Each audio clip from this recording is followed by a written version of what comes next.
What is up, my dear friends, and welcome to the Happy Heart Academy podcast. I am your host, Tyler Joe Stratton, and today we are talking about how do you go no contact with someone who you currently have a child with that you're trying to get over. Ideally, I get asked this question all of the time. It's, Tyler, how do I move on if I have a child with them? Like, I can't do the no contact rules, so how do I actually move on if they're always going to be in my life? And this is rather challenging.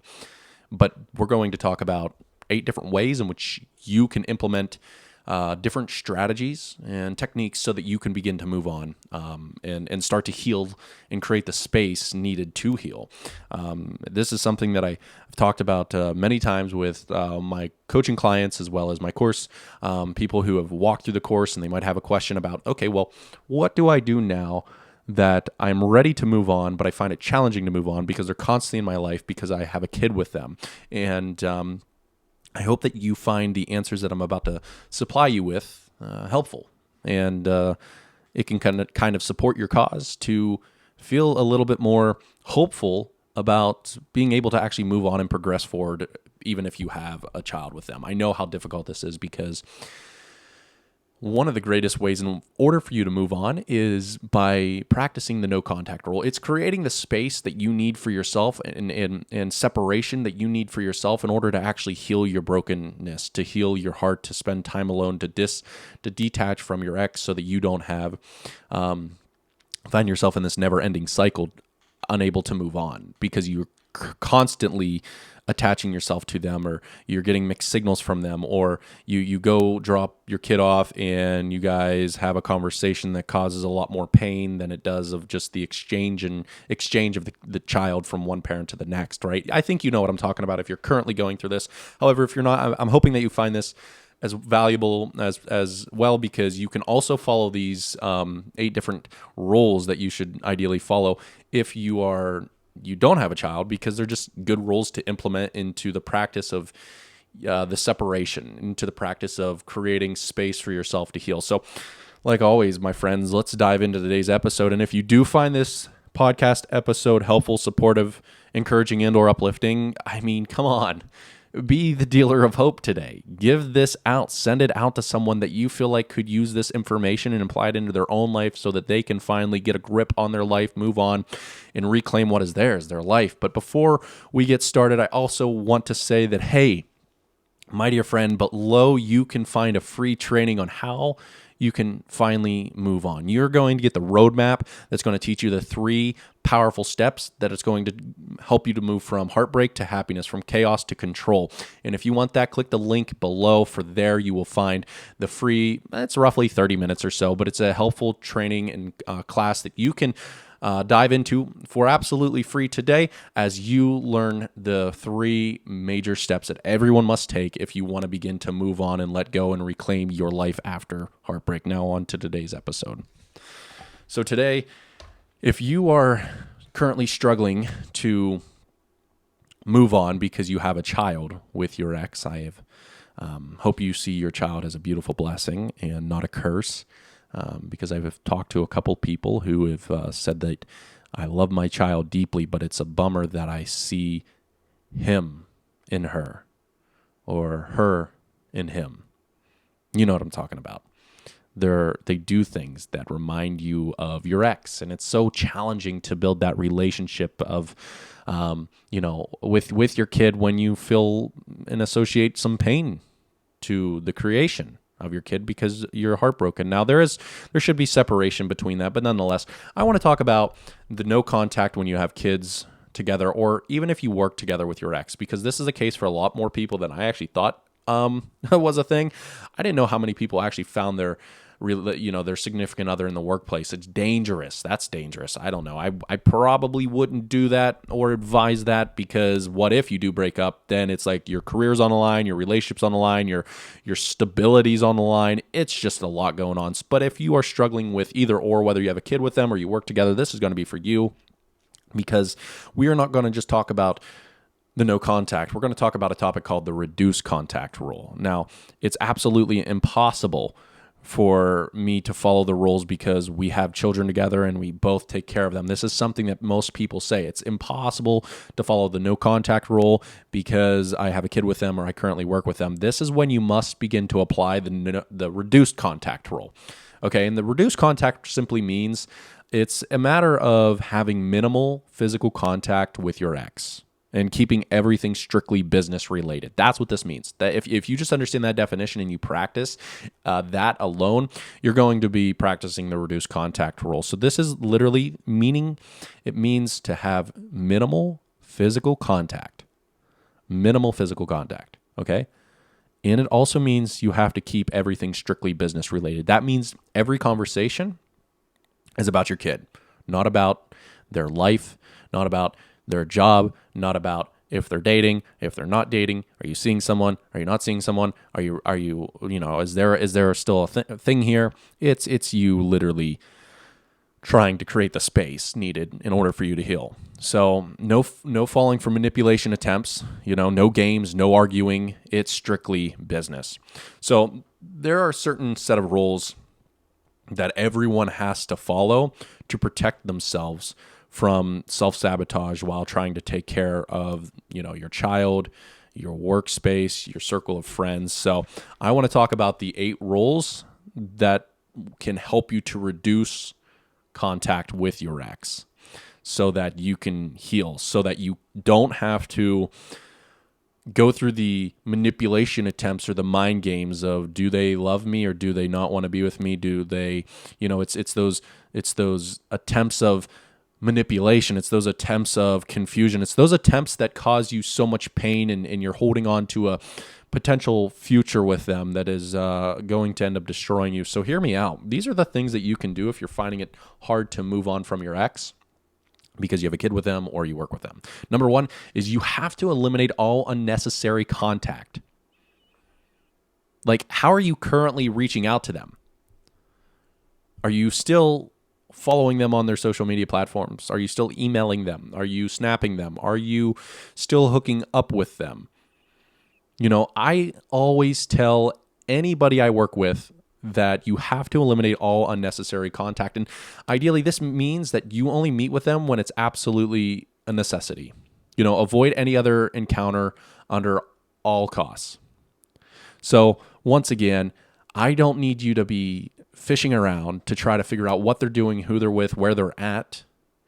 I don't need you to be hooking up with them here and there because it feels good, because that's going to cause you more pain and confusion. If you haven't done that, good for you. If you have done that, you understand what I'm talking about. So number 1, just eliminate all unnecessary contact. Understand what that really means. It means keep everything business related and child related. If you do have to contact them, it's on behalf of your child, nothing else. Number 2, always be businesslike and cheerful. This means to never let them see how much you currently are in pain or suffering. Never. Because you'll hate yourself later for complaining to your ex about the problems that you're currently facing, how broken you are. Also, never talk bad about your ex to others. Let alone to your children. Don't talk to your children about how bad your ex is. One of my things that was challenging for me growing up in a divorced household was I felt like I had to choose between my mom or my dad. I always had to feel like I had to decipher who was good, who was bad. I was always looking for, my dad would be like, your mom. My mom would be like, your dad. And I'd be like, I'm kind of lost here. Is there a bad person? Is there a bad parent? Who caused this pain? And whoever I find out caused this pain is going to wreak havoc. I will not build a relationship with them. I will refuse to do that. So once again, don't try to talk badly about your ex to anyone or around your child, because once again, your child sees them as the loving parent, as they're still a superhero. You look up to that parent regardless. And if you try to pick sides, allow your child to pick their sides, depending on the situation. Listen, I understand that this is broad. I don't know your situation. I don't want you to take offense to anything that I'm saying, as in, well, you don't understand my situation. He raped me, or he did this to me, or she did that to me, or like they cheated, or like whatever it may be. Like every situation is a little bit different. And I have to keep this broad because we're talking to a broad audience and not a specific person. And that's why it's so important to meet with a coach one-on-one to get specific advice based upon your specific situation. So please take this with a grain of salt. As I say, like, listen, like, you shouldn't point your child to pick who's the good parent and the bad parent. That's the second thing. Always be businesslike and cheerful around your ex. Don't try to complain. Don't try to bring up the past. Just try to be as strong as you can. Get through the exchange of the child to hand them over to your ex to take care of them of that weekend. So number 3 is just don't argue. Ask for a second chance or beg. Just don't argue, ask for a second chance, or even beg. Like, think about how many times that you just saw your ex and you started to argue. Ask for a second chance. Like, try to find reasons why there could be a second chance, and you're ignoring all the red flags and all the actual truths. Like, the reason that they were with you is because of your child, not because they wanted to be with you. They stayed together this long because you had a child, and that was the only reason why they were with you. Don't ask for a second chance and don't beg. You are more valuable than that, and someone will see that. Whether it's yourself or someone new that comes into your life, you are better than a beggar. Listen, the only thing that you might need to be begging for is God's help. If you want to be begging to someone, beg to God. Beg to God for forgiveness, for mercy, for peace, for comfort, for strength, for courage, for confidence, whatever you feel like you need, for love, for security, for independence.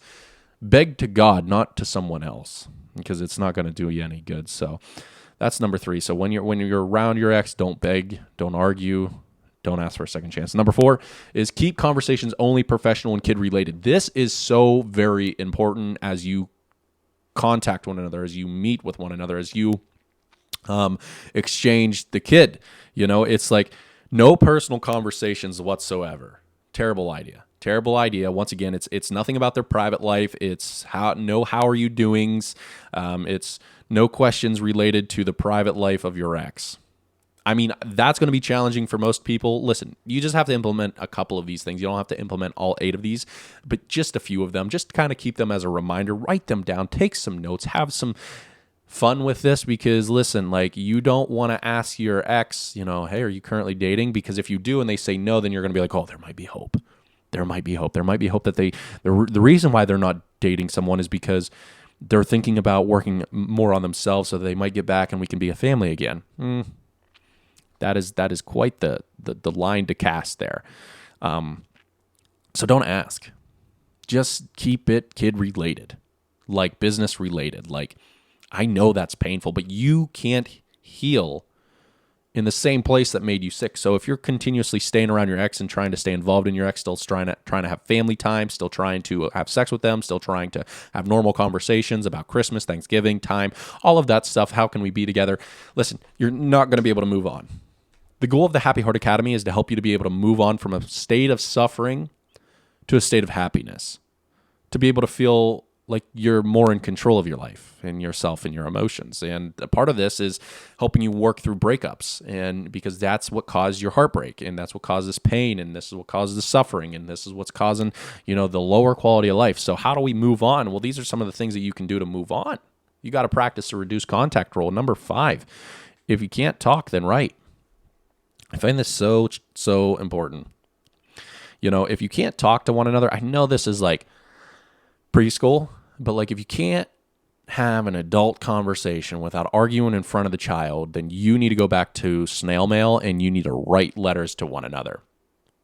Like, put it out on paper. Don't try to have a conversation with them. I know some of you won't listen to this. You probably it went through one ear, out the other, because it's too simple. But I'm telling you, it will change. Nothing changes unless something changes. And what I mean by that is ultimately you need to be able to take control of your life in your conversations. Conversations dictate the quality of life you live. You have a bad conversation, you're going to have a bad emotional experience, you're going to have a bad quality day. You have a good conversation, you're going to think that there's hope. And once again, you're going to be like, ooh, maybe we'll get back together.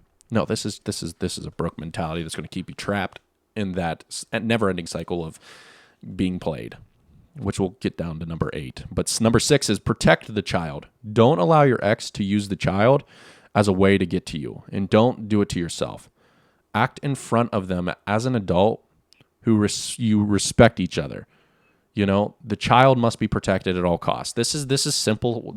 I think this should be common sense, but common sense isn't always common practice. But that's why I talk about how important it is to protect the child. Protect the child's eyesight, ear sight, their ear gates, their eye gates, because ideally what you say, they will respond to. They're like sponges. Protect them. If you use bad language, they're going to use bad language. If you hit them, hurt them, touch them in any way, the kid's going to respond in a negative way to that. So just protect the child. I don't need to really go any more into that. But if you need me to, then just let me know in the comments below, whether you're listening to this on the YouTube channel or if you are listening to this on podcast. You can always get a hold of me at Tyler Joe Stratton on Instagram. TikTok's hit or miss because of the messaging system. But the best place to how you can reach out to me and ask me questions, or if you have comments or concerns about the things that I talk about, is my Instagram page. It's pretty easy to get a hold of me there. I always check my DMs. So, if you have any questions, be sure to check it there. So, number 7 is to avoid long eye contact.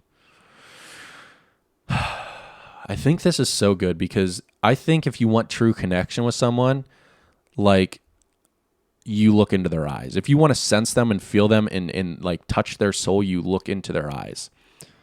This is one of the greatest ways that I love to connect with my wife. Is just looking at her eyes. Before we go to bed, when we wake up, it's just holding strong eye contact to feel that deep love and connection. Try it with your child. You'll feel some true deep love and connection. So don't do that with your ex. Terrible idea, especially if you want to try to get over them. So let's not, hold everlasting long eye contact to try to read into them, to try to study them, to try to understand them. Let's pull away, avoid eye contact, because avoiding eye contact will help you to disconnect yourself from your ex. Last but not least, this is so important. I actually did a TikTok on this and it went viral because, listen, number 8 is be aware of your ex's games. Be aware of the ex games, not the games, with bikes and extreme sports. It's beware of the ex games. It's at one point or the other, your ex may test you. They might see if you're still attracted to them. The result is playing stupid games or making offers to you. Listen, I think you know what I'm talking about here. And though it may seem very attractive, it's going to cause you so much more pain. She may appear in her sexy pajamas, or he may appear, feeling and looking really good. But listen, they're just playing games. They're trying to see if you're still attracted to them. Like, is he really gone or is she really gone? Because even the person that broke up with you still questions whether or not, at times, if they should have. They question, was this the smartest move for the family? Although they might feel at peace and a little bit of happiness now that they're separated from you because they thought you were the problem, the truth is that it's only going to cause you more pain. So be aware of your ex games. Don't get manipulated or pulled into, them. Don't get manipulated or pulled in to the idea that this could be a good thing for reconnection. This is where it begins. Nothing good, I think, should start with, personally, sex. I think it starts with a conversation and deep connection. So, my friends, these are the 8 different ways in which you should go on and practice the reduced contact rule. So number 1, once again, if you do have a kid with them or you work with them, these are the 8 rules to help you practice reduced contact. Number 1 is eliminate all unnecessary contact. 2, always be businesslike and cheerful. 3, don't argue, ask for a second chance or beg. 4, keep conversations only professional, kid related. Number 5, if you can't talk, then write. Number 6, protect the child at all costs. Number 7, avoid long-lasting eye contact. And number 8, be aware of your ex games. Listen, my name is Tyler Joe Stratton. I am your Heartbreak Recovery Coach, and I'm so grateful that you're here today. And listen, if you need help moving on and letting go and creating a sense of happiness and reclaiming your life after this heartbreak, be sure to check out the free training below where I give you the roadmap to help you guide yourself back toward your happiness, toward a reclaimed life so that you can finally feel more empowered, more confident, and like, hey, I can do this. Like I'm okay being alone. Like I am feeling a little bit better about myself. Listen, that free training is in the link below. Also, if you're interested, there is a course. It's my free breakup. Or it's my course that teaches you how to break free from your healing process. So it's like, hey, how do I begin to heal after my heartbreak? Like, what are the first steps that I need to take? Well, that course will help you to understand how to navigate your first couple steps to help you process the negative emotions as well as heal. So if you're interested in that, the link will also be below. But nonetheless, I would start with the training. The training is going to give you the roadmap, and you need a sense of direction. You need to be like, hey, this is exactly the 3 things that I need to focus on so that I can actually move on, reclaim my life, and find a sense of happiness for myself, and so that I can give that to others as well. My name is Tyler Joe Stratton. I hope you enjoyed the Happy Heart Academy podcast today, and if so, be sure to like it, subscribe to the YouTube channel, and subscribe to the podcast so that I can help you continue to build a better quality of life after your heartbreak.